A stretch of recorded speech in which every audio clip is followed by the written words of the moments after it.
Uno de los milagros más asombrosos de Dios es que le dio a la humanidad la capacidad de multiplicarse. El salmista dice que los hijos son herencia de parte de Jehová, son recompensa de Dios. O sea que los hijos son bendiciones para sus padres. Pero junto con las bendiciones vienen las responsabilidades. Dios le dio a los padres la tarea de enseñar a sus hijos a servir a Dios. Deben enseñarles que Dios es el creador del mundo, que Dios nos sustenta y que vivimos por su gracia, que Dios es un Dios de amor que perdona nuestros pecados y sana nuestras dolencias y nos colma de favores y misericordias. Y principalmente, que Dios rescata del hoyo nuestra vida. Pero tal vez la bendición más poderosa es que a través de los niños aprendemos más sobre el amor de Dios y su compasión. Este es el estudio de hoy. No se retiren, que ya regresamos.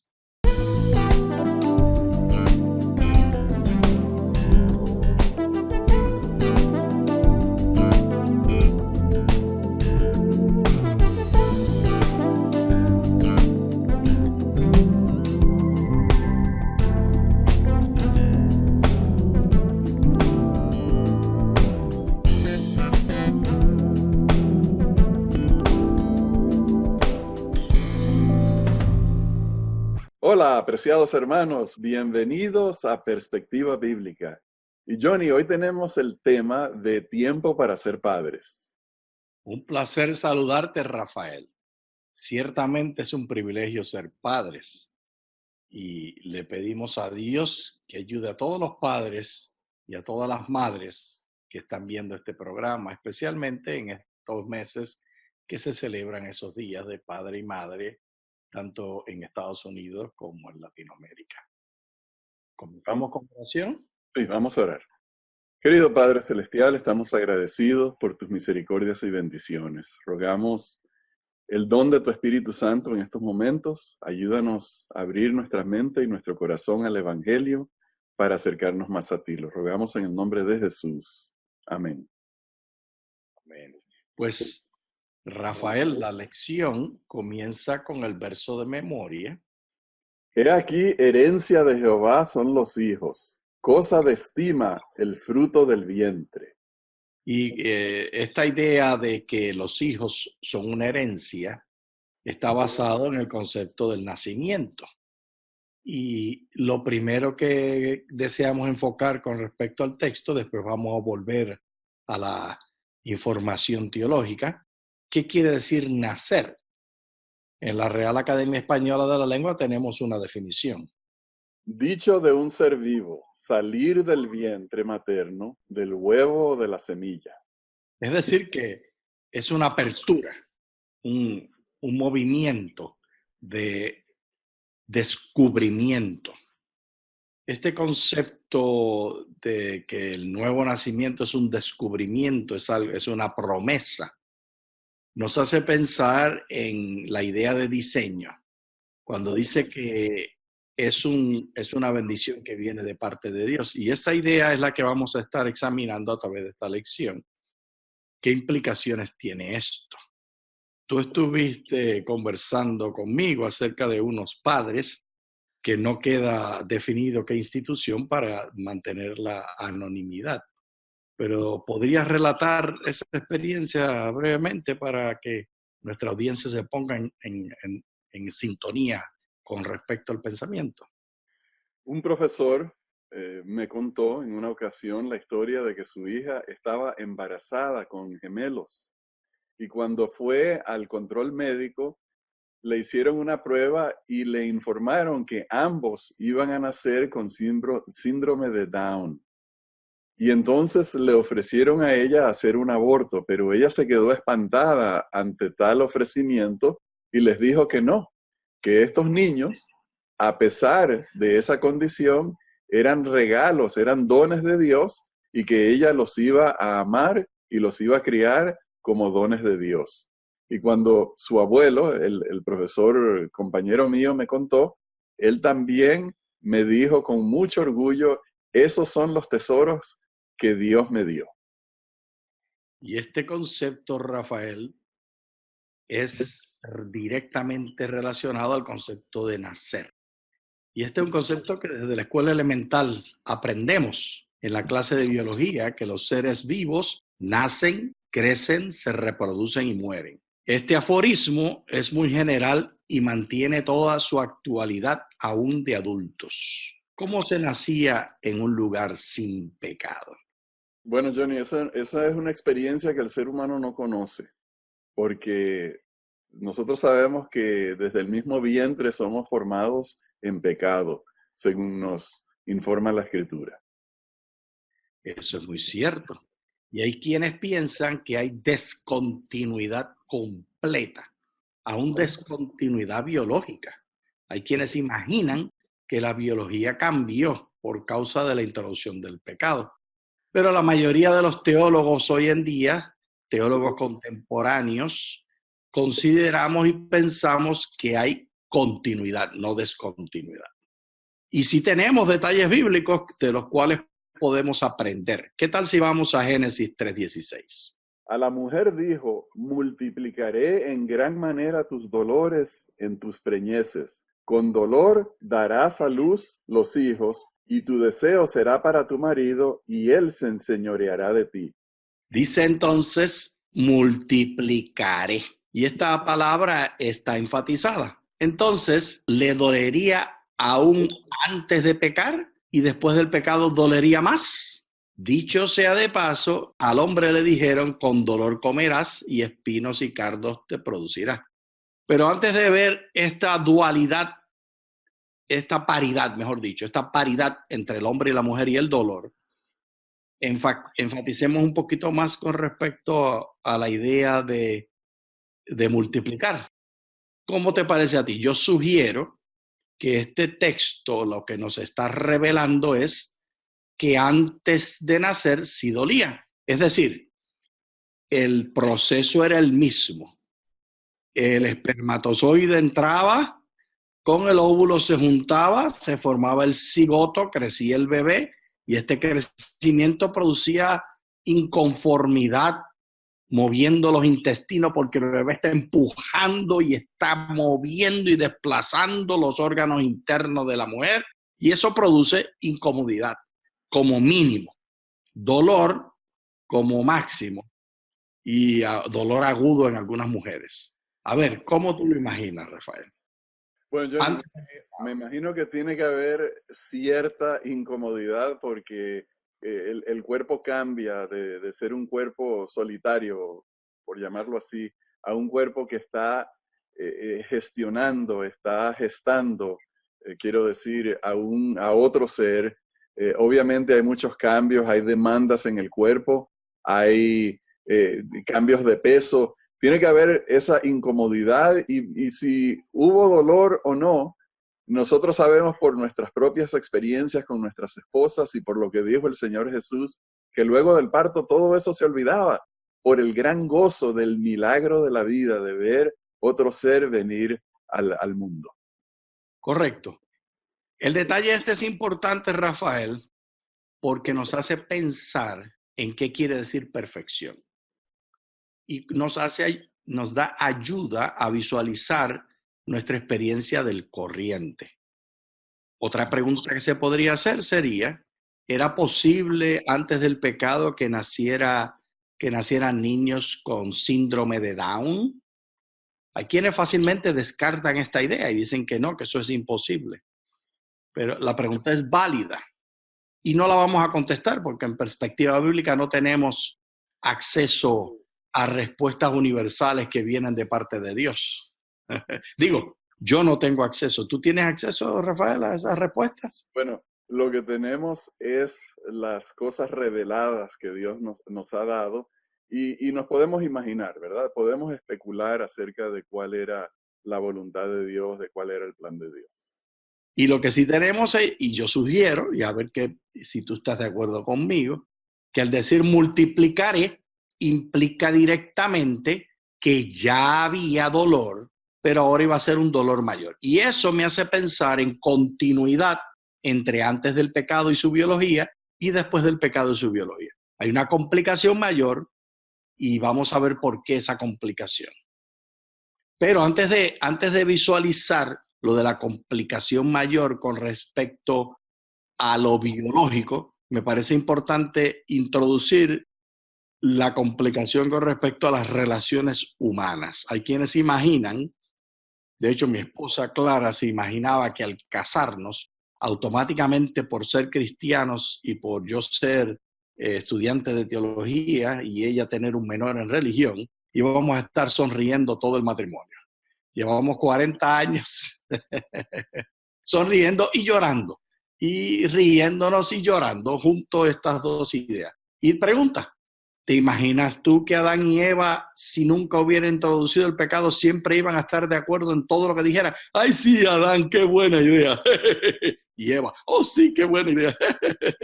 Y los dos todo el tiempo riéndose.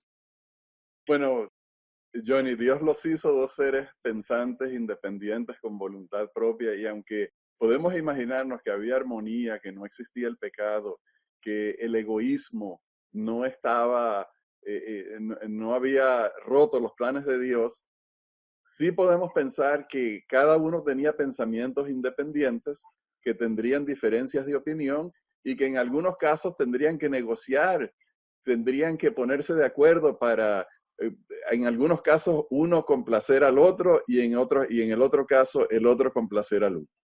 Exactamente.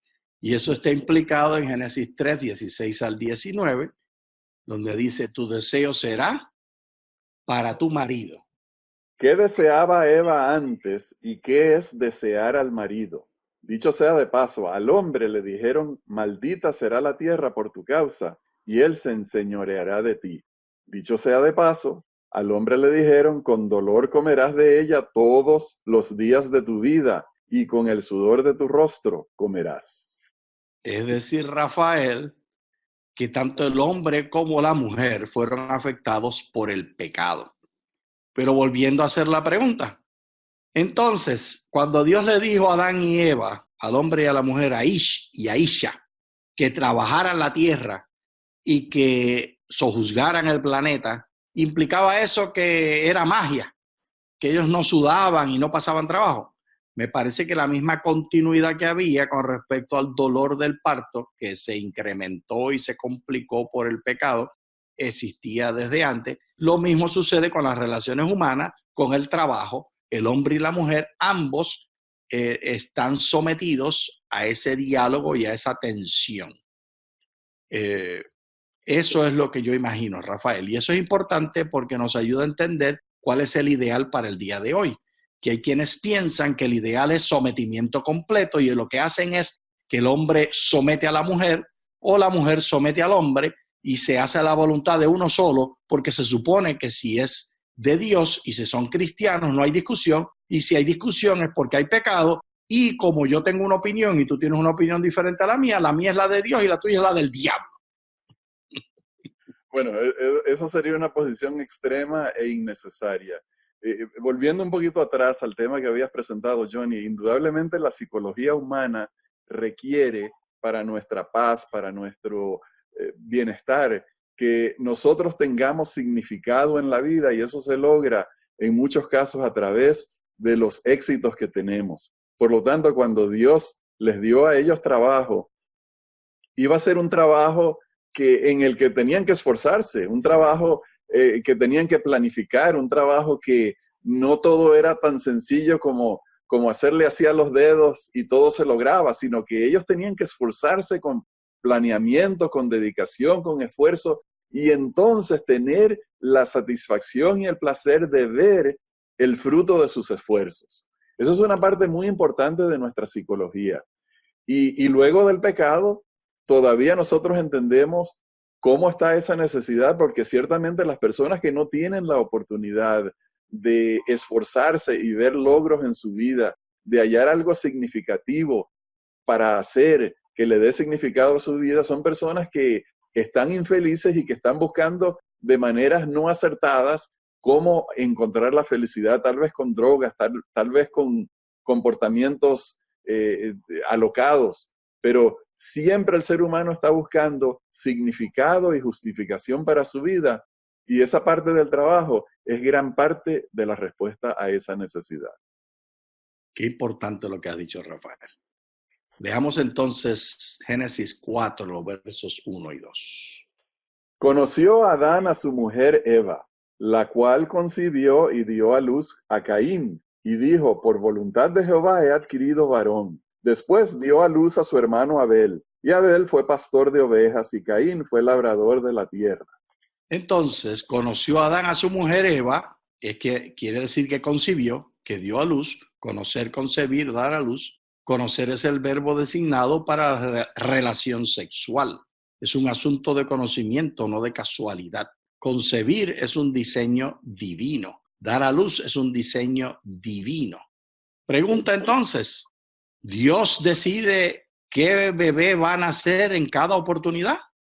Esa es una pregunta que no se responde con simplemente leer un texto bíblico. Requiere que nosotros tengamos una filosofía anterior. Entonces, esa filosofía que traemos al texto es la que nos va a decir. Bueno, Johnny, muchas personas en la Escritura muestran que para ellos todo lo que les sucedía en la vida era la voluntad de Dios. Si eran estériles era porque era la voluntad de Dios. Si habían caído en algún problema, era la voluntad de Dios. Y si nosotros entendemos que Dios tiene control sobre todos los eventos del mundo, inclusive sobre qué ser humano se va a formar de la unión de un hombre y una mujer, entonces nosotros pudiéramos decir que todo sucede con el consentimiento de Dios y por lo tanto todo lo que sucede es la voluntad de Dios. Aunque Dios no sea el originador del mal, Él lo permite. Pero en el caso de la concepción de niños, Dios puso en práctica ciertas leyes biológicas y fisiológicas y por lo tanto, cuando un hombre y una mujer conciben un niño, se concibe bajo esas leyes de Dios, pero no es que Dios está allí escogiendo cómo va a suceder todo, sino que sus leyes son las que funcionan y determinan el resultado. Colosenses, el capítulo 1, los versos 16 y 17, dan esa directa implicación de lo que acabas de decir. Dice la Escritura.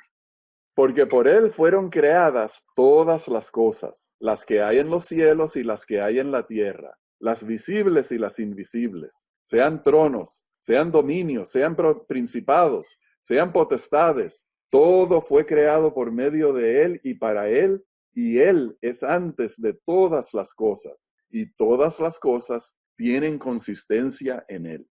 Es decir, Rafael, esto de que todas las cosas tienen consistencia en Él, nos indica que Dios es el que está en control. Pero, ¿cómo es que está en control? Como tú dijiste, a través de haber creado una serie de leyes. Y esas leyes que Él creó siguen en funcionamiento. No es que Dios está dirigiendo cada cosa. Ahora, Rafael, pregunta. ¿Cuántos espermatozoides salen en la concepción de un solo óvulo? ¿Son 2 o 3? ¿Es uno solo? ¿Cuántos son? Bueno, son miles y miles y miles. Entonces, si son miles y miles y miles y hay un solo óvulo y uno solo va a entrar y concebir, ¿qué nos dice eso con respecto al diseñador? ¿Es un diseñador que está designando uno específico o hay un sentido de aleatórico, de suerte, de estadística, de qué va a suceder y cuál va a ser el que va a caer, el que va a entrar? Bueno, yo he pensado que el espermatozoide que gana es el mejor de todos, el más listo, el más apurado, el que sabe vencer todos los obstáculos. Así que posiblemente lo que estaba en mente para Dios es darle la ventaja al sujeto mejor preparado. Y que todos los demás sirvieran como para hacer más alcalino el ambiente, como para cambiar la química de esa mucosa, como para facilitar el proceso para que las bacterias se entretengan con nosotros etcétera, etcétera. Detalles que no podemos entender a cabalidad cada uno. Pero hay un detalle que nosotros todos tenemos que entender y que debemos decidir.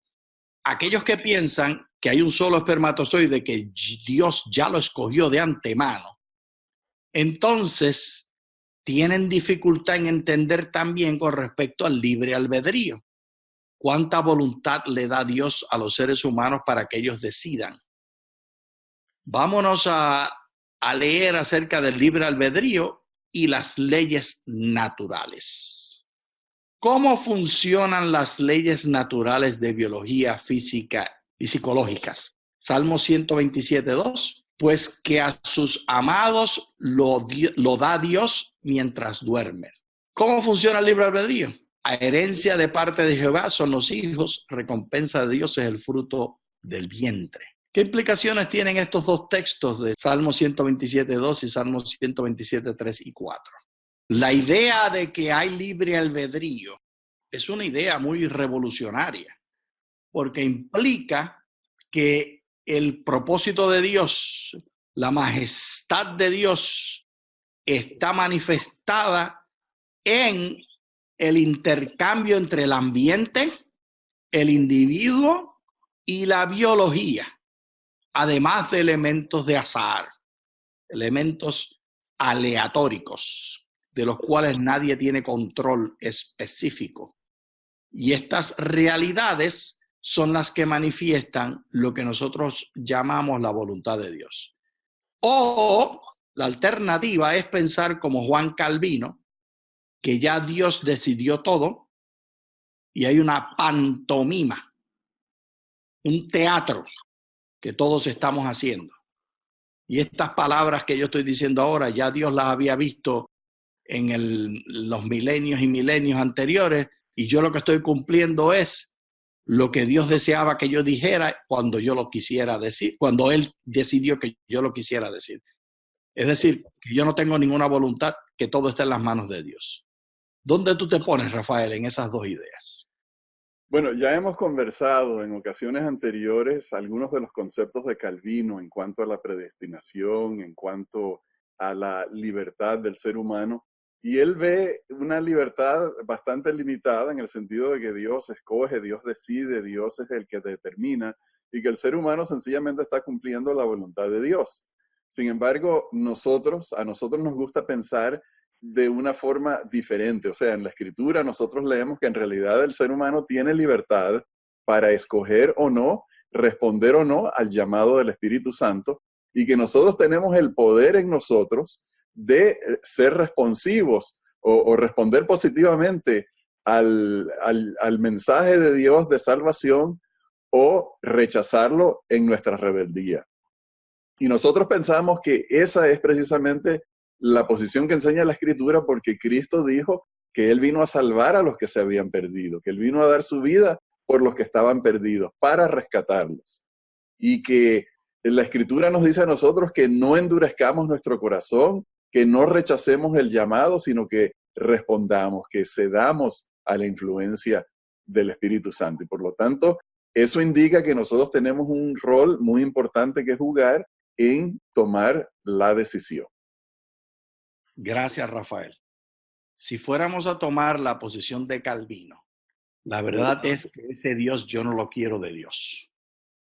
Porque sería una cosa ridícula, absurda y totalmente fantasmagórica que Dios nos pusiera en esta pantomima a sufrir todo lo que sufrimos los seres humanos. Y yo soy de los que ha sufrido menos.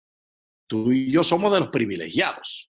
Pero ¿cuánto sufrimiento, Rafael, hay en este mundo? Y si Dios ya sabía los resultados de antemano y ya Dios había escogido los resultados, había soñado los resultados como Él los quería, ¿para qué entonces nos va a someter a toda esta... mejor me quedo callado. ¿Para qué someternos? Hubiera hecho desde el principio ya el resultado final. No tiene sentido toda esta vida a menos que sea verdad lo del libre albedrío. Por eso tenemos palabras de Elena de White que nos ayudan a poner todo esto en contexto. Los padres no empiezan a tiempo, no subyugan la primera manifestación del mal genio del niño, y éste nutre una terquedad que aumentará con el crecimiento y se fortalecerá a medida que él mismo adquiera fuerza. Este texto nos ayuda a entender que tenemos una importancia muy grande, los padres, en cómo ayudar a los hijos a someter su capacidad de decisión individualizada. Pero este es un proceso que no produce un bebé que todos son iguales. Dios no está esperando que todos los niños sean iguales, pero sí Dios está esperando que los padres le demos herramientas a los hijos para que aprendan a controlarse. Y yo imagino que antes del pecado era lo mismo. Sin la presencia del pecado, de todas maneras, los seres humanos tenemos que aprender a controlar nuestros deseos y nuestras voluntades. Y los padres antes del pecado tenían el mismo trabajo que los padres después del pecado. ¿O no es así, Rafael? Bueno, sí. Había que criar al niño, instruirlo, enseñarle, tenía que aprender el mundo, tenía que aprender cómo relacionarse con sus padres y con sus hermanos y hermanas, y tenía que aprender acerca de Dios, y ese era el trabajo de los padres. Al mismo tiempo, leamos la otra cara de la moneda. Todo niño debería comprender la verdadera fuerza de la voluntad. Se le debería hacer ver cuán grande es la responsabilidad que implica este don. La voluntad es el poder que gobierna en la naturaleza del hombre, el poder de decisión o elección.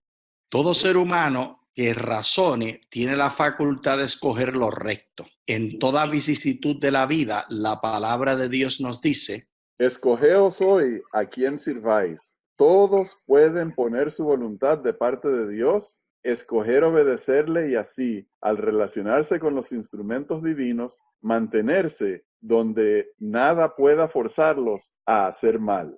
En todo joven y todo niño hay poder para formar, con la ayuda de Dios, un carácter íntegro y vivir una vida útil.